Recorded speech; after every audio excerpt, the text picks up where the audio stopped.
पार्वती जी के मन में भाग गया तपस्या करनी चाहिए, तो पार्वती माता तपस्या करने गई।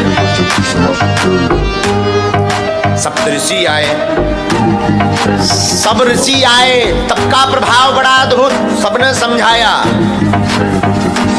लेकिन नहीं मानी। पार्वती बोली चाहे तुम जितनी परीक्षा ले लो। सप्तऋषियों ने समझाया भोले बाबा के चक्कर में मत पड़ो, विवाह के लिए विवाह करना हो तो हमें बताओ, हम तुम्हारी शादी बढ़िया विष्णु भगवान से करवा देंगे। तो पार्वती मैया बोल या तो मैं विवाह करूंगी तो भोले बाबा के साथ, वरना कुंवारी ही रहूंगी। सप्तऋषि समझ गए कि बिना भोले बाबा से कनेक्शन जुड़े इन्हें मानने वाली नहीं। भोले बाबा को बताया बाबा तुम्हारे नाम की लंबी तपस्या चल रही। भोले बाबा बोले क्या करें? सप्तऋषि बोले विवाह कर लो।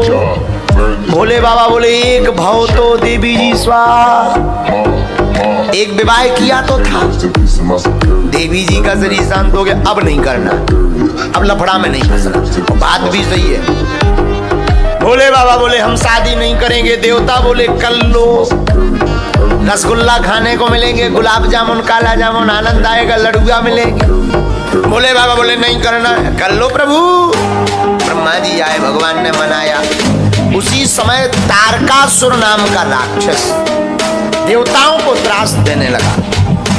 भारी राक्षस तारकासुर हुआ, देवताओं को परेशान करने लगा। तही सब लोकपति जीते, सबको जीत लिया उसने, देवताओं को परेशान करने लगा।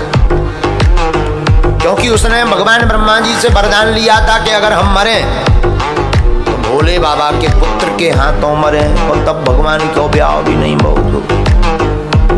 पहली जो पत्नी थी सती जी, उनका शरीर शांत हो गया था, दूसरा कोई विवाह नहीं। उसने भी बड़ा अच्छा दिमाग लगाया कि ना तो इनको ब्याह होने न लड़का होने या ना हमें मरने या। तो बोले ब्रह्मा जी बोले वरदान मांगो। बोले वरदान देना ही है तो शंकर जी के पुत्र के हाथों मरे, ऐसा वरदान। अब वरदान तो ब्रह्मा जी ने कह दिया तथास्तु। अब तो वो देवताओं को ही परेशान करने लगा। देवता नाराज होकर के, रुष्ट होकर के ब्रह्मा जी के महाराज आपने बड़ा गड़बड़ वरदान दे दिया, देखो राक्षस पीछे लग गया, कुछ उपाय करो। अब उपाय प्रारंभ हुआ। आप दूल्हा बनो। भोले बाबा से कहा आप दूल्हा बनो। कामदेव को यहाँ पर भोले बाबा ने कामदेव को भस्म करने के बाद जब बार बार प्रार्थना की तो भोले बाबा ने फिर विवाह के लिए हाँ कह दिया। देवता खुश हो गए, अब तो बारात में नाचने को मिलेगा, रसगुल्ला मिलेंगे, लड़ुआ मिलेंगे, आनंद आएगा। लगन पत्रिका भेजी गई हिमवान के घर पर, सब प्रसन्नचित्त हो गए, भोले बाबा का विवाह होना है। तैयारी होने लगी, सब देवता अपने अपने वाहनों को सजाने लगे। क्यों? क्योंकि शाम को बारात में जाना है। सब श्रृंगार कर रहे हैं भोले बाबा की बारात में जाने के लिए। कौन? पहला श्रृंगार कर रहे हैं यमराज। यमराज का वाहन क्या है? भैंसा।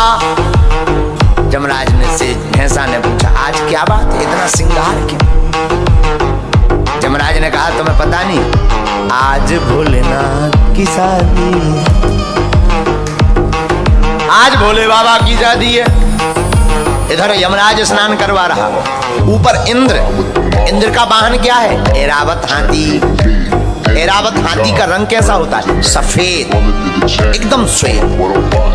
ऐरावत हाथी का कलर होता है श्वेत, व्हाइट। उसको श्रृंगार कर रहा।